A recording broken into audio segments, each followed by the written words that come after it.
On peut peut-être passer au centre de rétention administrative, les CRA, avec un exemple dans l'actualité ces derniers jours. C'est l'affaire d'une famille afghane avec 2 enfants qui ont été retenus dans un centre de rétention, menacés ensuite d'être renvoyés en Afghanistan, avec des conséquences qu'on pouvait imaginer très, très négatives, très dangereuses même pour leur vie là-bas.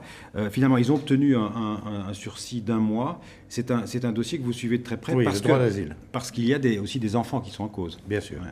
Alors, bon, c'est la seule exception dans une situation qui, depuis le mois de juillet, est satisfaisante de ce point de vue-là, c'est-à-dire que on ne place plus d'enfants, et notamment d'enfants en bas âge, avec leurs parents, dans un centre de rétention administrative. C'était l'un des problèmes sur lesquels on s'est beaucoup battu. La France a été condamnée par la Cour européenne des droits de l'homme au mois de janvier dernier pour avoir placé une famille avec 3 enfants en bas âge pendant plusieurs jours dans un centre de rétention administrative. Qui sont des véritables prisons. Véritables prisons. Alors, c'est pas véritablement une prison, mais enfin, pour un enfant, ça ressemble tout à fait à une prison. C'est un lieu de privation de liberté. C'est un lieu de privation de liberté. Il y a des grilles, on ne peut pas sortir, c'est gardé par des hommes en uniforme. La presse, par exemple, n'a pas accès à l'intérieur, ne peut pas visiter. Alors, il y a des associations qui sont à l'intérieur. Enfin, bon, pour un enfant, évidemment, c'est une prison.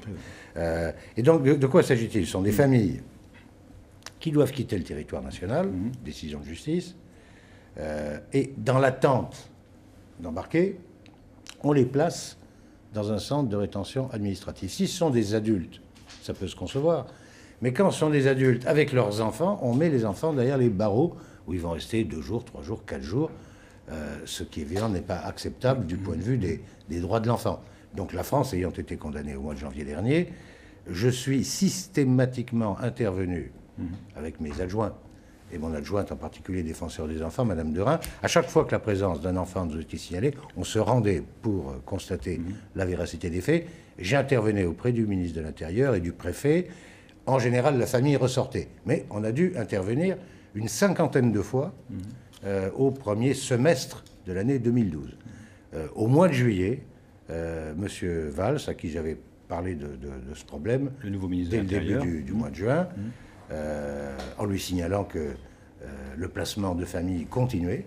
À la fin du mois de juillet, donc, il y a eu une circulaire du ministère de l'Intérieur disant, sauf à Mayotte, où la situation est particulière, elle ne peut pas être résolue par une circulaire, on ne place plus, sauf cas d'extrême nécessité, les enfants en centre de rétention administrative. Oui.